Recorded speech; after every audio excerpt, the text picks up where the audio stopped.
So today we are going to be looking at the RNAV GPS runway 32 approach into Jacksonville Craig Airport. This is part of our IFR Chart Pro series, taking through every single bit and piece of all these approach plates, making sure you are a chart pro when it comes to instrument approach plates.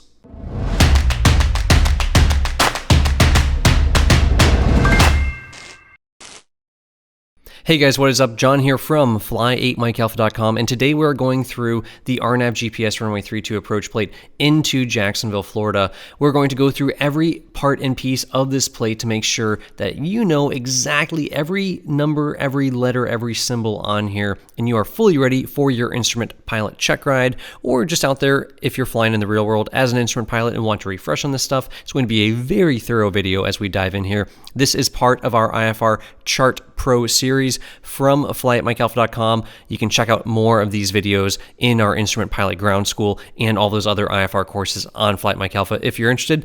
Without further ado, let's get into this. Obviously, in our margin area here, this is the margin, top margin. We have our side margins and our bottom margins. Those are the names of these parts of the plate. Then we have our briefing strip here. We have our plan view, our profile view, our landing minima right here, and our airport sketch. Now, coming over here to the margin, we have the city and state. We have AL208 FAA saying that that's the office of the FAA that's responsible for it. It's not a military approach. The FAA maintains this approach and makes updates to it as needed. It's a RNAV approach, GPS, runway 32. Remember, RNAV does not mean GPS. RNAV was actually something pre-GPS. Now, GPS is really what gives us RNAV. And then we have this funny little code up here, 21168, that tells us the last time this plate was updated in any way, shape, or form was the 168th day of 2021. So that's the Julian calendar. That's the last time they made any updates to this plate. If you want to make sure you have the most up-to-date plate, you could look at your plate on your iPad or whatever device you're using for your approach charts and compare the number in the top right to the FAA website and see if you have the most up-to-date version. Coming over here to our briefing strip, all right, we have WAAS channel 57901. What does that mean? Well, it's a WAAS GPS approach. So we have DA, a decision altitude for LPV landing minima, not just our non-precision LNAV MDA. We actually have a precision landing minima for LPV. And if we were to punch that 57901 number into our Garmin 430 or G650 or our Avidyne unit, we could actually pull up this exact plate. So that's kind of like a unique identifier for this exact approach chart. In the W32A, what that means is it's a WAAS approach for runway 32, and it's the first one. It's A. So basically there's only one GPS WAAS approach for runway 32 at Craig Airport. If there was, say, the RNAV Yankee and the RNAV Zulu, multiple approaches to the same runway with a slightly different approach path, then you might see W32A, W32B, W32C, and so on. We got the final approach course here, 321, that's magnetic. Runway landing distance available, 4,008 feet. Doesn't mean that's the exact length of the runway or the exact dimension of the runway. That's the landing distance available, 4,008. Touchdown zone elevation is 41 MSL, as well as the airport elevation, 41 MSL. Of course, we have our information there. That's pretty obvious. It's the Jacksonville Executive Airport at Craig. Now we have a T and an A here. So the T means that there is either takeoff minima that apply, non-standard takeoff minima, or perhaps there is a textual departure procedure or a graphic ODP that applies, or a diverse vector area, or something that applies to this airport and that runway. And then we have the A, which means non-standard alternate minima apply to this. And we can find all of that in a separate document on a separate plate. If it's on your iPad, it's going to be easy to find. If you're using one of those flip books, it's going to be in the Instrument Approach Procedures booklet. It will be in the takeoff minimums, obstacle departure procedures, and diverse vector area radar vector section. We have that little upside down triangle with the T indicating that we are in the right section. And we see Jacksonville, Florida. Don't get confused though. We're not looking for Cecil or Haralong. We're looking for Jacksonville Executive at Craig. We want to come on down here to runway 32. So what are the non-standard takeoff minimums for runway 32? Well, there are none, and takeoff minimums do not apply to us in Part 91 anyways. We don't have any sort of departure procedure for runway 32 either, but we have departure procedures published for the other runways, and we also have some obstacle notes in here for runway 32 if you care to look at that stuff. So what they're really saying here is, hey, for these other runways, there are some obstacles around the airport that you should know about. Now, a little bit further down in that booklet on the alternate mins page, again, we have the A with the triangle, so we know we're in the right spot. We come on down here to the city, Jacksonville, Florida. We got all the airports for that city, and then we see Jacksonville Executive at Craig, CRG, that's the airport we care about, and we can see, all right, the RNAV GPS runway 32, so that's the approach we're talking about, and what do they have to say about it? It's not authorized when local weather is not available. So if you cannot get a local ATIS or local AWAS, any sort of local weather for that airport, then it's not authorized.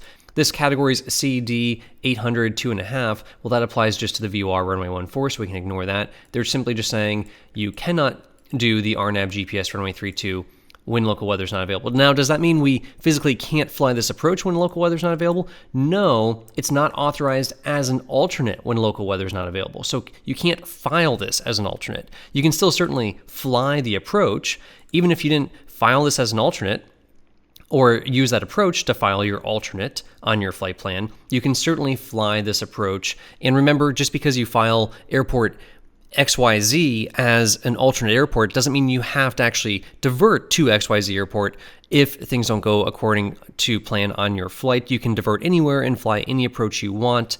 So you can certainly use that approach. It just can't be used for the purpose of filing your flight plan.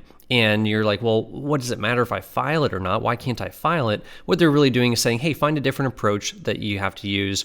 And it's probably going to be farther away, which is going to force you to carry more fuel on board your aircraft to increase your margin of safety. That is why. And remember that NA means not authorized, N/A means not applicable. So we've got the T and the A covered. Now let's go ahead and talk about all this mumbo jumbo here and see if we, really even care about it. So night landing runway 5, not authorized. And you're like, hey, but we're doing the runway 32 thing.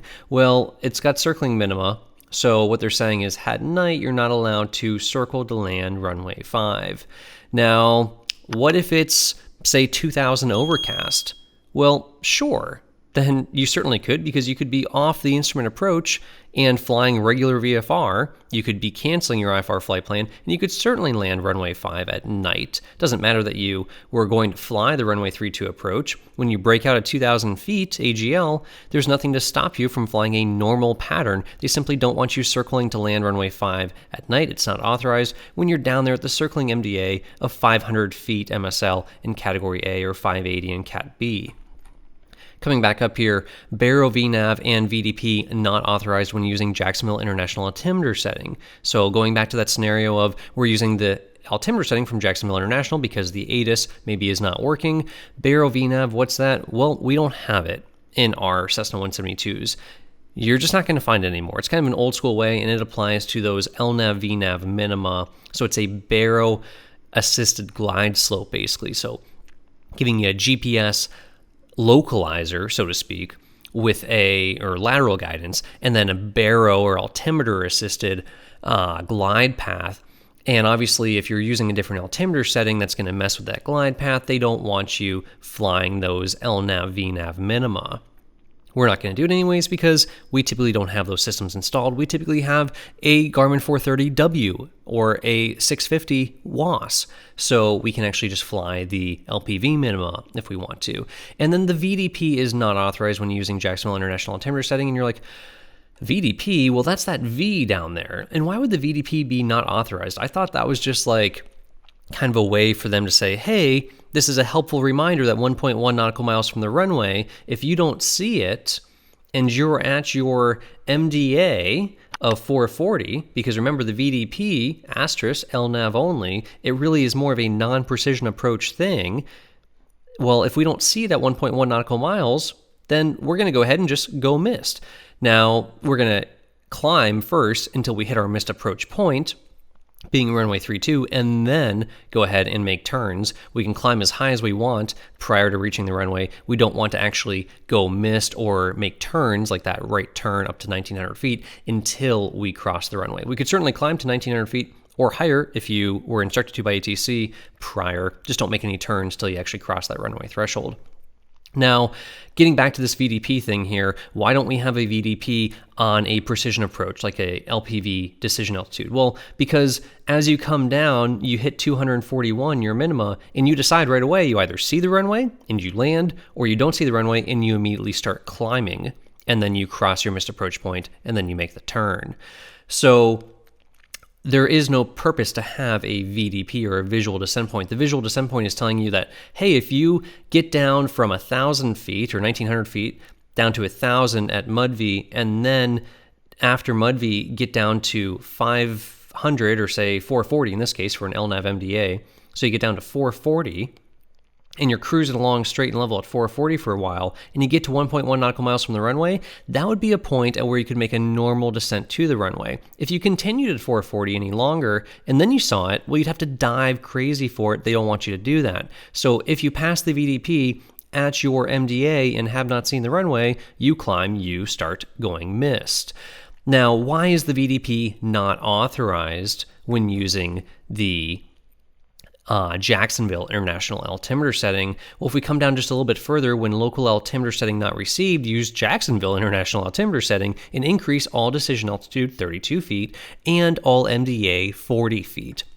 So if we come down here and we have to increase our LNAV MDA from 440 up to 480, well, now you're going to be higher. So that's going to be kind of a crazy diving approach. You're going to be 40 feet higher. So the VDP actually moves further back. Thus, it's not authorized because 1.1 nautical miles is no longer accurate. It's probably going to be something more like 1.2 nautical miles because you've moved it up 40 feet, or perhaps 1.3. I can't do the math that quick in my head. But in any case, we'll get back to this stuff as we come down to our profile view in a little bit here. Coming back up here, so we've covered why we don't use the Baro VNAV thing, just not installed on the airplanes that we fly, and the VDP is not authorized because it's moving backwards as we increase our MDA by 40 feet.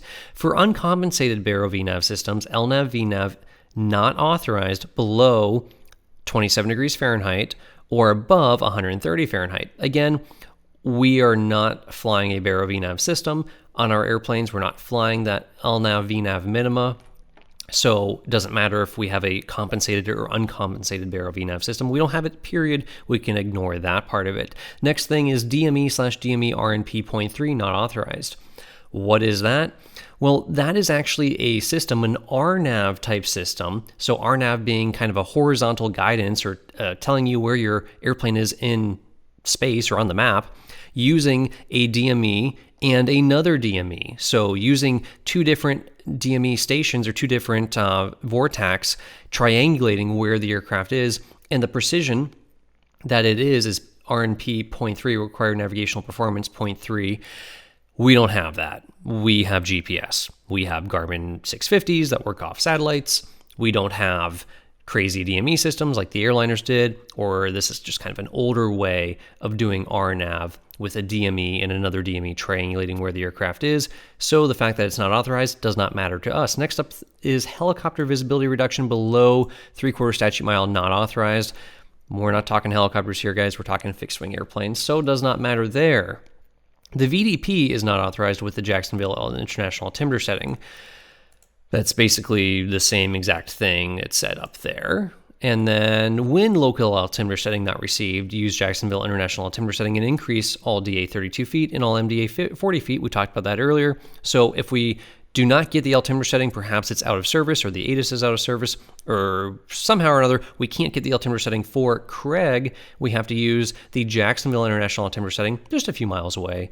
And we're going to add a little bit of cushion to our minima.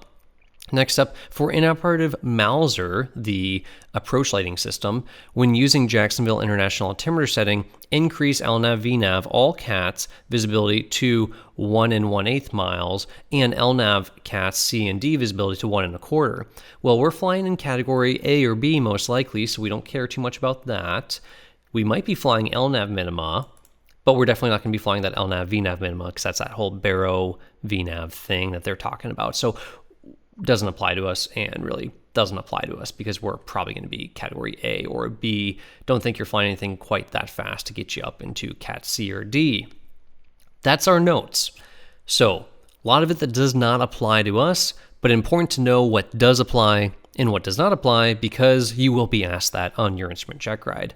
Next up, they talk about the type of lights we have. We have Mauser lights, A5 type. Okay, they look a little bit like this when you're on final there. The missed approach instructions are given to us textually here, and then they're given to us graphically again down here, and then it's kind of drawn out for us a little bit on here.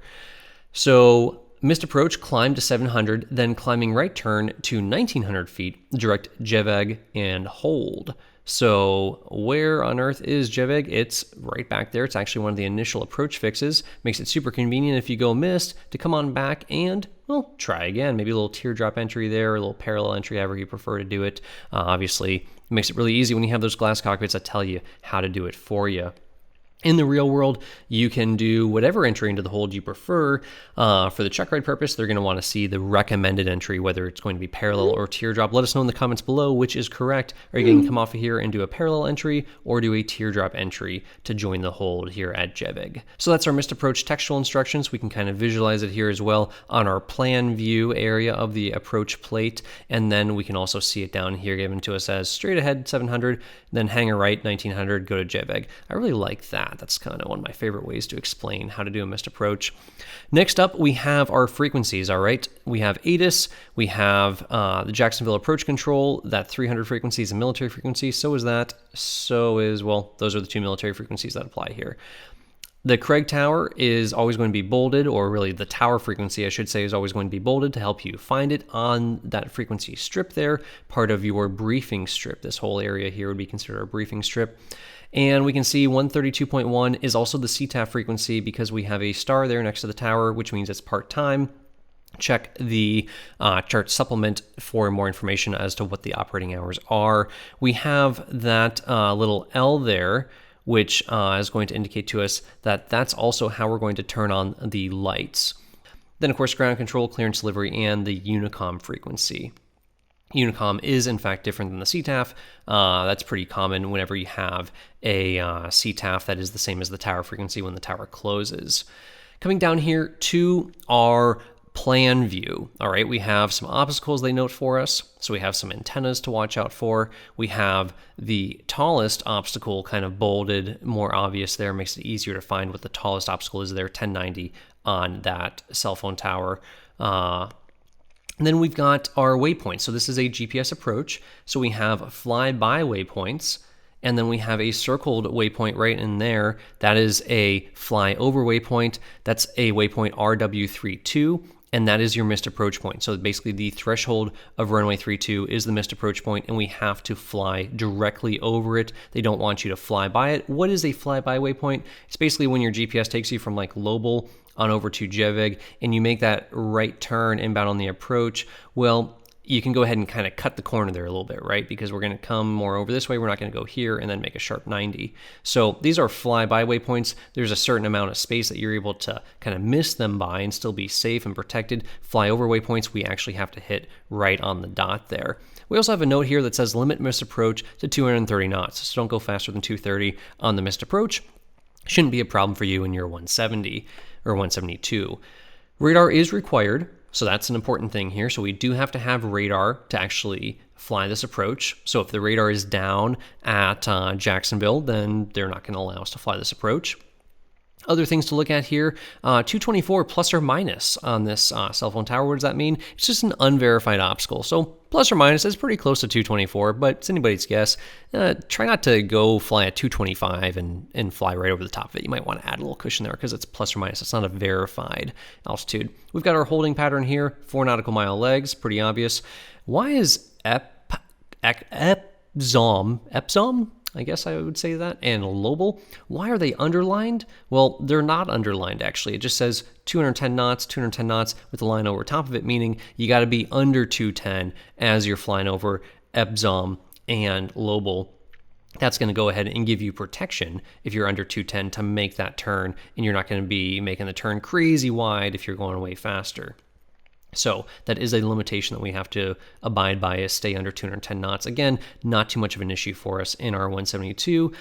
We can see from Lobel on over to JVEG, 1900 feet is our feeder route there. That's an initial approach fix, just as JVEG is. So if we were given direct Lobel, direct JVEG, or direct Epsom, then we could begin the approach from there. We have our 1900 feeder route with no PT and no PT, no procedure turn. If you're coming from Lobel on over here, they do not want you to join the hold and do any sort of procedure turn. They want you to just proceed straight inbound.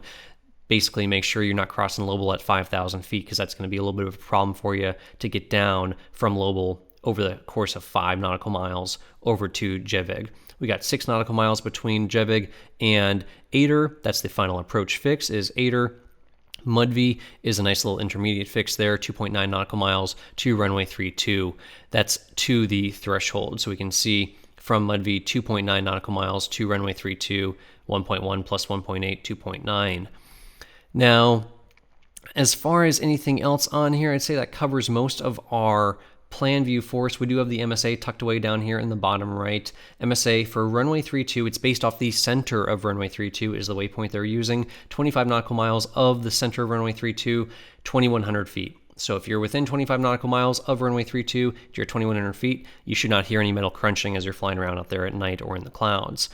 Getting into the margins on the side here, we have our side margin. This is part of the Southeast-3 book. So as far as when they actually printed these booklets, or you get the PDF still from the FAA website.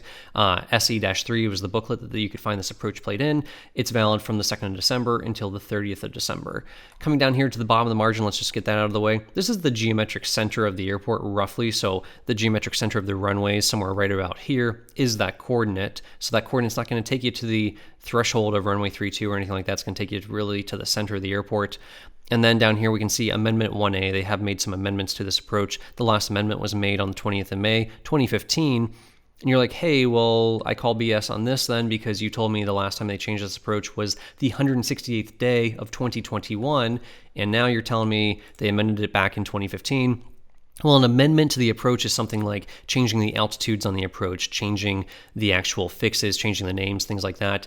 The update they made here could have just been something as simple as changing the frequency on Craig Tower, or perhaps they added another obstacle or something like that. Another cell phone tower got built for all that new 5G mind control stuff they're putting out there. So that's pretty much it for the plan view. Coming on down here to the profile view. This is the profile view we're looking at.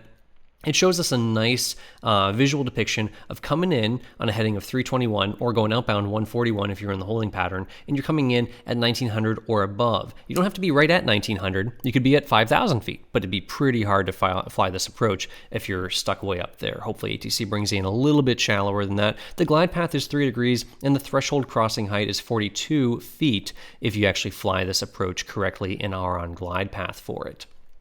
So you come in here at 1,900 feet, crossing Gjevig, stay at 1,900 feet till you get to Ader, and heading 321 magnetic. Come on down, you hit that Maltese cross, that is your final approach fix, or there's a lightning bolt there, because remember, there is no such thing as a final approach fix for a precision approach like an LPV.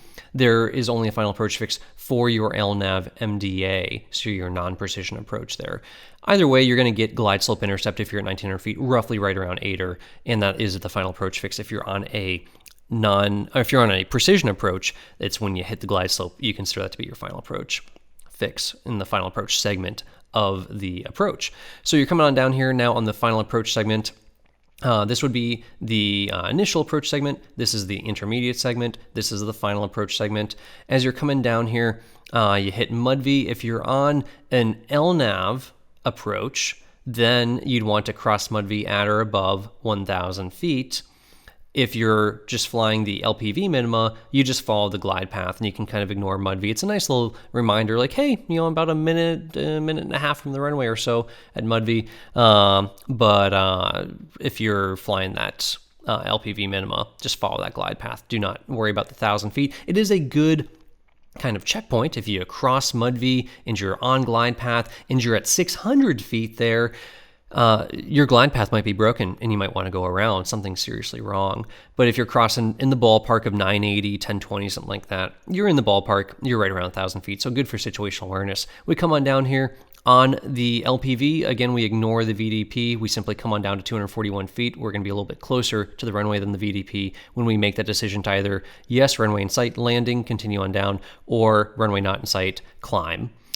And then if you're on the LNAV MDA, you would go ahead and use that VDP to come on down here, We'd ideally like to hit the VDP right at 440 as we're coming down, but you perhaps may hit 440 early and then continue in. And once you reach that VDP, if you do not have the runway in sight and you're at 440 feet, you need to go ahead and execute a missed approach. If you are at 500 feet or 600 feet and you're trying to land straight in on runway 32 and you cross the VDP, you should go miss because you are way too high to make a normal approach and landing. You cannot dive for it. That's a great way to fail a checkride if you try to dive for a runway.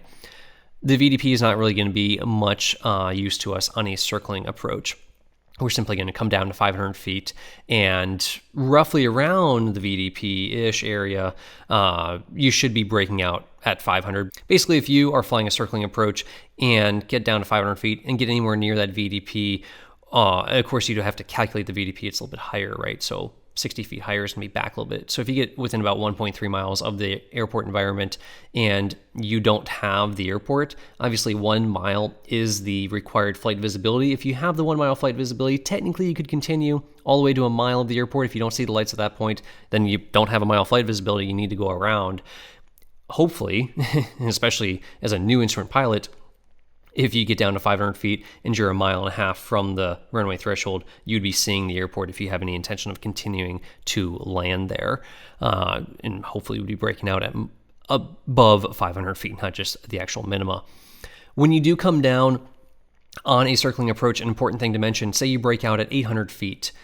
Well, do not continue all the way down to 500. If you break out 800 feet, maybe you level off at 780, 750. You don't need to get any lower until it becomes necessary to make a safe landing on whatever runway you're circling for. You should not just continue on down blindly to that MDA just because, and then cruise around on that MDA all day long, flying the traffic pattern super low. There's no reason to continue descending if you have broken out of the clouds and you have good visual contact with the runway environment. If at any point during that circling maneuver, circling around the airport from runway 32, say now you're going to circle to land runway 14, or come around circle to land runway 23, if at any point you lose sight of the runway, then you should go ahead and go miss, and you'll fly the missed approach procedure for runway 32. You will not fly, say you're almost on final for runway 23, and then you lose sight of the runway, you fly into a cloud. Do not fly the missed approach procedure for runway 23. Fly the missed approach procedure for runway 32. Fly back towards runway 32, towards that flyover waypoint. Get as close to it as you can before overflying runway 32, and then flying the missed approach procedure for runway 32 to stay protected. That is about everything there in our profile view. Obviously, the asterisk that applies to the VDP, LNAV only, and that 1,000-foot hard deck there is LNAV only. Otherwise, we just cruise on through following the glide path. Then, of course, we already talked about the missed approach instructions there, really helpful. We'll come on over here to the airport sketch. It shows us the airport elevation 41 and touchdown zone elevation 41. Of course, those are MSL. We have the PAPI negative. So those PAPI negatives, basically a white background, mean that they are on all the time. And then we have our A5 lights, our Mauser lights there. Those are black or darkened. So that means that that is going to be pilot controlled when we click the mic. Probably going to also turn on those runway lights as well for us. And we can see that's evidenced here by the fact that it has the little black L next to the medium intensity runway lights for runway 523 and the high intensity runway lights for runway 1432. They are pilot controlled with that L. The real runways 14 and 23 are also pilot controlled, so they will activate when you click that mic. The tower there is 122 feet MSL, the top of it, and the rotating beacon is right there, the white and green beacon. If you see a double white and green beacon, you're at the wrong airport. So there's some military bases around there. You're definitely not at the correct one. You should see a single white and single green flash. That looks about it for our airport sketch. 321 to runway 32. That's just simply telling you 321 magnetic to get to runway 32. That is the final approach course inbound. It's mentioned lots of times around here. Coming back over here to the minima section, we have category A, B, C, D minima. And we have our minima for our LPV-DA. It's the same all the way across the board, 241 feet MSL or a mile flight visibility, and that's 200 feet AGL. See, 41, 200, 200 plus 41, 241. And then we have our LNAV MDA, 440 and a mile flight visibility. circling 500 and a mile flight visibility. If I asked you, you say you have a mile flight visibility, how are you going to judge that? Well, a good way to judge that is being on short final for runway 32 and seeing both the approach lighting system and the terminating bars at the end of the runway, and being on something like a half-mile final and it's 4,000 feet long. Obviously, we have at least a mile flight visibility. I think that is pretty much it here for the RNAV GPS runway 32 going into Craig. Very thorough, I know, probably more thorough than you need, but that is everything you could ever be asked, everything you need to know for your instrument pilot check ride. If you want to check out all of our IFR courses for written prep, check ride prep, IFR ground school, all of those awesome things, the IFR survival course for once you get your instrument rating, all that stuff online at Flight Mike Alpha, go ahead and click on the link in the description below. Any questions on this or anything else, click on the Ask a Question button at the top of the page at flightmikealpha.com, or go ahead and leave your question in the comments below on this video. If I missed anything, definitely call me out on it, let me know, and let us know in the comments below if we did miss any parts of this plate, but I think we got them all. Any questions? You guys know what to do, and if you cannot fly every day, then fly 8mikealpha.com. We will see you all in the next one.